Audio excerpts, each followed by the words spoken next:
E se a história da origem da humanidade tivesse sido deliberadamente ocultada, não perdida, escondida? Textos antigos falam de seres que desceram do céu ensinando o conhecimento proibido, procriando com humanos e gerando gigantes que outrora governaram a Terra.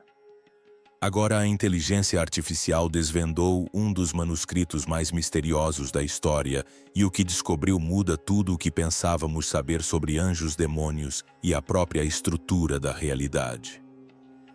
Clique em gostei e inscreva-se.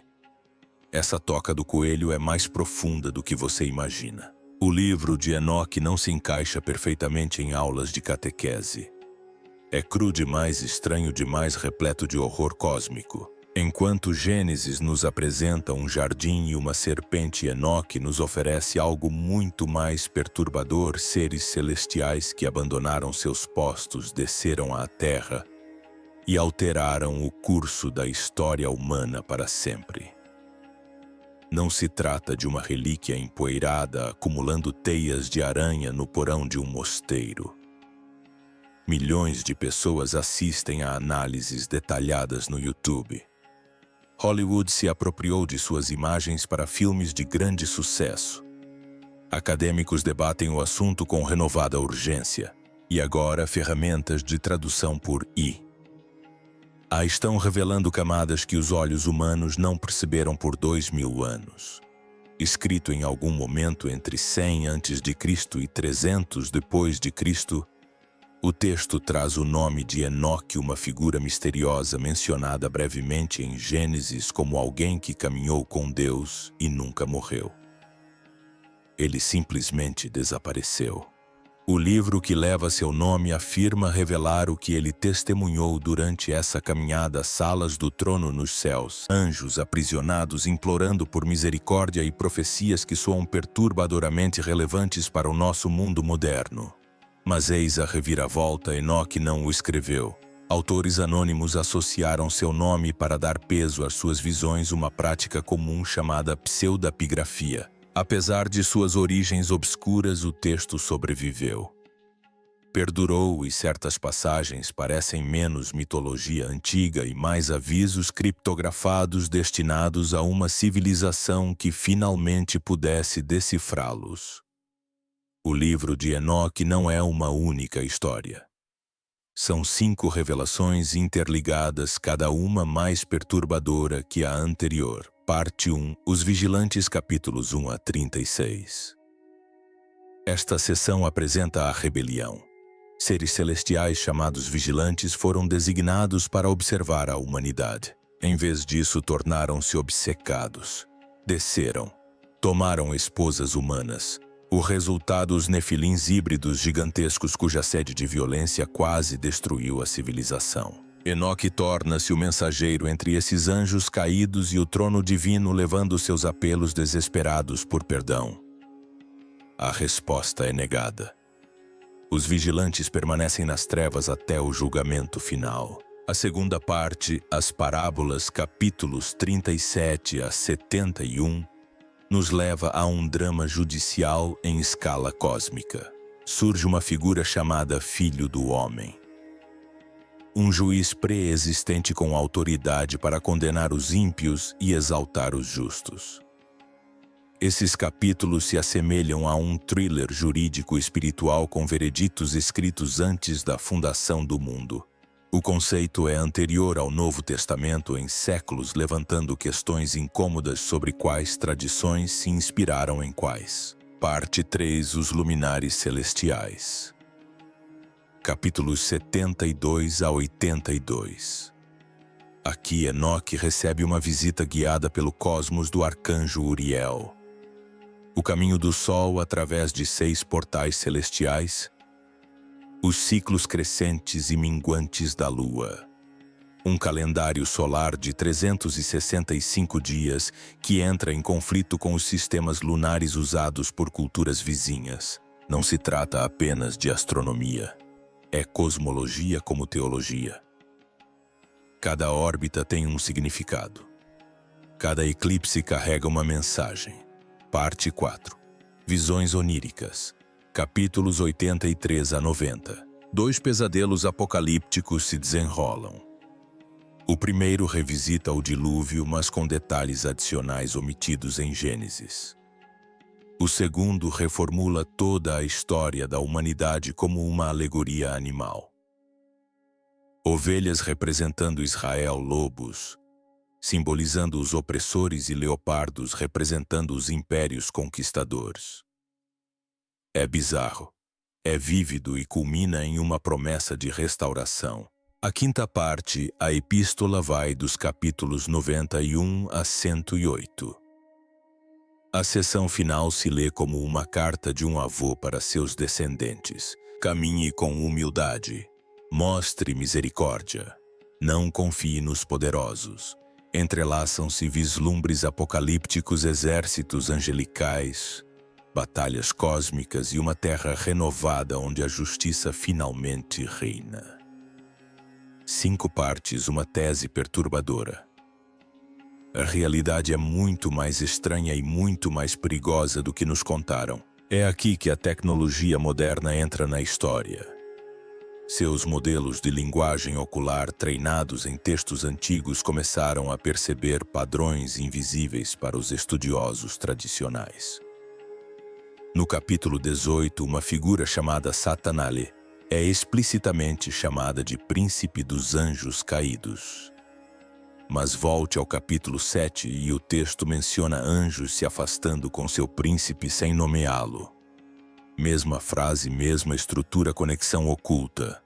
A IA identificou isso. A implicação de que Satanás, uma versão inicial da figura de Satanás, estava presente na rebelião desde o início, mas sua identidade estava codificada no texto. Ele é o líder, o arquiteto da queda, e seu nome foi intencionalmente ocultado à espera de que alguém ou algo o descobrisse. Há mais.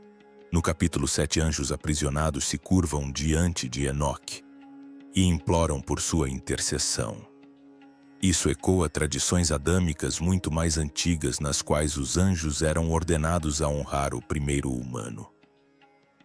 Alguns obedeceram, outros, liderados por Satanás, recusaram e caíram. A cena da reverência em Enoque não é aleatória. É uma referência, uma marca literária que liga a rebelião dos vigilantes à rebelião primordial do próprio Lúcifer. Textos místicos judaicos posteriores, como o terceiro livro de Enoque, transformam Enoque no arcanjo Metatron e descrevem líderes angelicais como Uzusa e Azil, curvando-se diante dele. Os nomes coincidem. Os fios narrativos se conectam. O que pareciam lendas separadas revelam-se capítulos da mesma saga cósmica. Agora vamos à teoria que deixa os céticos perplexos: e se os vigilantes não fossem anjos, e se fossem extraterrestres? Pense nisso.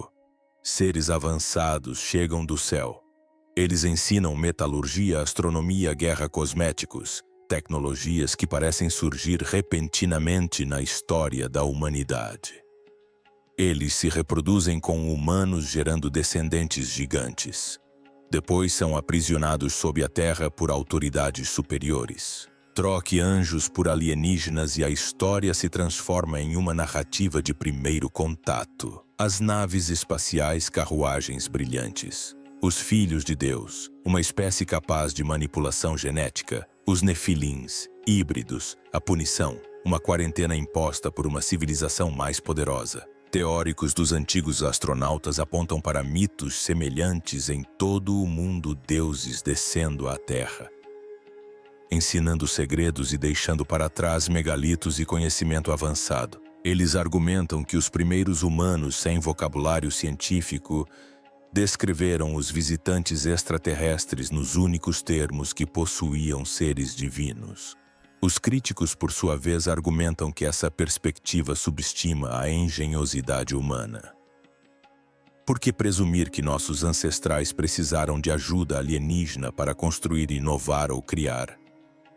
Mas o debate persiste, alimentado pela inegável estranheza de textos como o de Enoque, que se assemelham menos à teologia e mais a relatos de testemunhas oculares tentando descrever o incompreensível. Nas parábolas esconde-se uma figura que desafia qualquer classificação fácil, o escolhido, o servo, e mais surpreendentemente o Filho do Homem. Esse ser existe antes da própria criação. Ele se assenta em um trono no céu. Ele julga as nações. Ele defende os oprimidos e condena os corruptos. Soa familiar. O Evangelho de João descreve Jesus como o Verbo que estava com Deus no princípio. As visões de Daniel apresentam alguém semelhante a um filho do homem aproximando-se do ancião de dias. Apocalipse retrata Cristo como o juiz cósmico, mas Enoque é anterior a todos eles. Isso prova que esses conceitos não foram inventados pelos cristãos, mas herdados de antigas tradições apocalípticas judaicas. O Filho do Homem em Enoque não exige crença em uma doutrina específica. Ele mede os corações. Ele pondera as ações. Consulta os livros celestiais onde cada feito é registrado. A justiça e não a filiação religiosa determina o destino. Isso desafia as suposições modernas. Sugere que as expectativas messiânicas judaicas eram mais ricas, estranhas e elaboradas do que muitos imaginam. E levanta uma questão se essas ideias existiam séculos antes do Novo Testamento, quanto da teologia cristã é revelação original e quanto é redescoberta. Após visões de julgamento, Enoque é levado em uma excursão astronômica por Uriel, o arcanjo da luz. O que se segue é meticuloso, quase científico. O sol, chamado Oharus, e Tomé atravessam 6 portões orientais ao amanhecer e 6 portões ocidentais ao entardecer. Sua carruagem é puxada pelo vento, brilhando 7 vezes mais que a lua. As estações mudam conforme o percurso do sol se alonga e se encurta. A lua, conhecida por 4 nomes, Assanga, Zela e Benassi, segue uma trajetória semelhante, mas com um ciclo de 29 dias. Ela recebe a luz do sol, refletindo-a em fases. No 14º dia ela está cheia. Então ela definha, escurecendo até que o ciclo se reinicie. As estrelas percorrem os mesmos portais, cada uma em seu horário predeterminado. Juntos eles criam um calendário cósmico com 365 dias, em contraste com o ano lunar de 354 dias usado por muitas culturas antigas. É uma declaração. O tempo divino não se curva à tradição humana. Os leitores modernos podem considerar esses capítulos tediosos, mas para o público antigo eles eram revolucionários. Enoque não estava apenas descrevendo o céu. Ele estava afirmando que o universo opera segundo a lei, não o caos. Cada nascer do sol, cada eclipse, cada movimento estelar segue um padrão mais antigo que a humanidade. E dentro desse padrão, mensagens estão ocultas para aqueles que sabem como interpretá-las. Se Enoque é tão influente porque não está na Bíblia, a igreja primitiva debateu isso fervorosamente. Judas, um livro do Novo Testamento, cita diretamente Enoque 1:9, prova de que os escritores apostólicos conheciam e usavam o texto, mas citar não significa canonização. Os concílios da Igreja avaliaram a autoria de cada livro, sua consistência com a doutrina estabelecida e sua confiabilidade teológica. Enoque falhou no teste. Suas origens eram muito obscuras. Suas lendas muito extravagantes, anjos acasalando com humanos gigantes aprendendo ofícios proibidos. Parecia mitológico, mais próximo da epopeia de Gilgamesh do que da Torá. Somente a Igreja Ortodoxa Etíope o manteve como escritura, e mesmo assim o tratou com cautela. Em outros lugares, Enoque tornou-se apócrifo, respeitado, estudado, mas não considerado autoridade. Contudo, sua influência jamais morreu. Temas de Enoque permeiam a Bíblia. As visões de Daniel, a sala do trono de Ezequiel, as cenas do julgamento do Apocalipse, todas carregam o DNA enoquiano. O texto moldou o pensamento judaico durante o período do Segundo Templo, que por sua vez moldou o cristianismo. Rejeitar o cânone de Enoque não apagou suas marcas. É aqui que a realidade se confunde com a especulação. Ou será que não? Surgiram relatos de uma IA decodificando o Enoque e descobrindo algo sem precedentes, sequências numéricas repetidas correspondentes a posições estelares e frequências de energia desconhecidas pelos astrônomos da antiguidade. A máquina não se limitou a traduzir palavras. Ela detectou padrões códigos e uma contagem regressiva. Segundo um relato que viralizou, um pesquisador chamado Dr. Eleliana Mendes participou de uma transmissão ao vivo explicando as descobertas. A IA afirmou que Enoque não era meramente profético. Era uma mensagem elaborada para uma era avançada o suficiente para decodificá-la. A contagem regressiva terminou em uma data específica ligada a um raro alinhamento celestial. O final. A frase decifrada dizia: "Quando o firmamento vibra, eles retornam." 30 dias depois chegou a noite marcada. Testemunhas relataram uma vibração fraca sentida em todo o mundo. Luzes piscaram, animais fugiram. O céu cintilou de forma sobrenatural. Então silêncio. A transmissão foi interrompida, sem acompanhamento, sem explicação. Provavelmente uma farsa, mas a história se espalhou como fogo em palha seca porque toca em algo primordial. O medo e a esperança de que não estamos sozinhos e de que textos antigos guardam chaves que só agora estamos aprendendo a girar. O livro de Enoque se recusa a cair no esquecimento. Ele desafia narrativas confortáveis, insiste que a história é mais estranha do que admitimos e que a fronteira entre mito e memória pode ser mais tênue do que imaginamos. Seja interpretado como revelação divina, mitologia cultural ou relato de contato extraterrestre. Enoque força um confronto com o desconhecido. Isso sugere que anjos caíram, que gigantes caminharam sobre a terra, que o julgamento está chegando, que o cosmos opera sob leis que mal compreendemos e talvez apenas talvez esteja tentando nos dizer que o véu entre os mundos sempre foi mais tênue do que ousávamos acreditar. A questão não é se Enoque é verdadeiro. A questão é: estamos preparados para o que isso implica? Os vigilantes caíram, os nefilins ascenderam. Enoque caminhou com Deus e desapareceu. O que acontece quando o firmamento vibra e eles